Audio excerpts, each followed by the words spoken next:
No one knows the inside workings of the Philadelphia Eagles, of course, better than Sal Paolantonio does, and all of the attention is on the throwing shoulder of Jalen Hurts. What can you tell us about the status of his shoulder going into their huge game Saturday night against the Giants? Well, I'm a reporter, so we're not going to guess. We're not going to predict. I'm going to tell you what I know and what we don't know. So here's what we know. In practice this week, it's been a full go for Jalen Hurts. The ball, I'm told, has plenty of zip, plenty of accuracy. He's very decisive with the football, a lot of velocity. And the trajectory of the ball is the normal Jalen Hurts. He's moving around very well.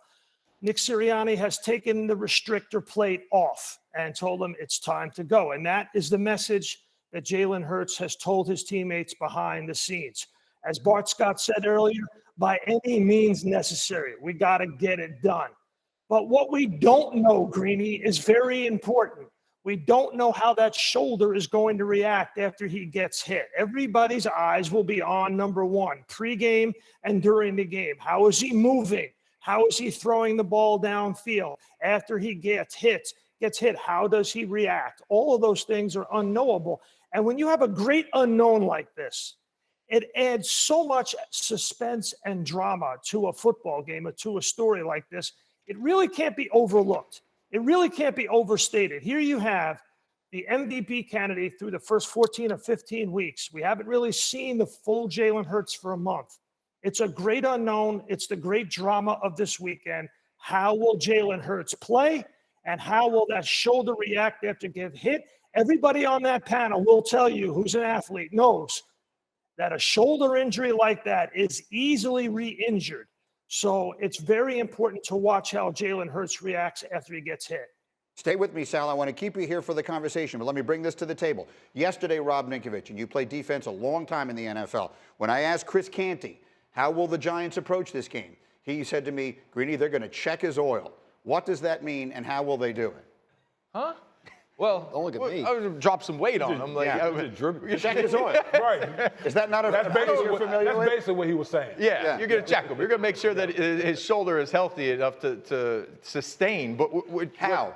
When he's a running back, he's a running back. He's out of that quarterback protection bubble. Once he puts that ball down in his hands like this and he's going forward, you're going to wrap him up, and similar to how he was injured, like the defender literally just dropped on top of him. So you're going to have guys okay, you're back, you're on the field, you're putting your helmet down like you want to be a running back.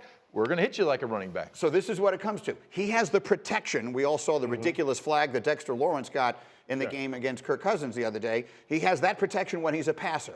But when he's running with the football, which when he's at his most effective, he does a lot, Bart, there is no such protection. They're going to land on him and make sure that shoulder can handle it. Well, that's the key. Like, we want to know if that element is not in their game, then that really takes a whole package out of our play, because we have to have organized, are we going to crash down? Are we going to get up the field? Are we going to slow play? If that's not an element that we have to worry about, then it allows us to really play a lot faster because we take it away. But what we would say, and people don't like to hear it, we would say don't let them fall, right? Because what's better than one hit? 5. So when you get him, wrap him up. They're not going to blow the whistle because he's a guy that can break out of tackles. Everybody come get some. Everybody get a lick. We're going to hold him up, and let's see if we can take some shots on his arm.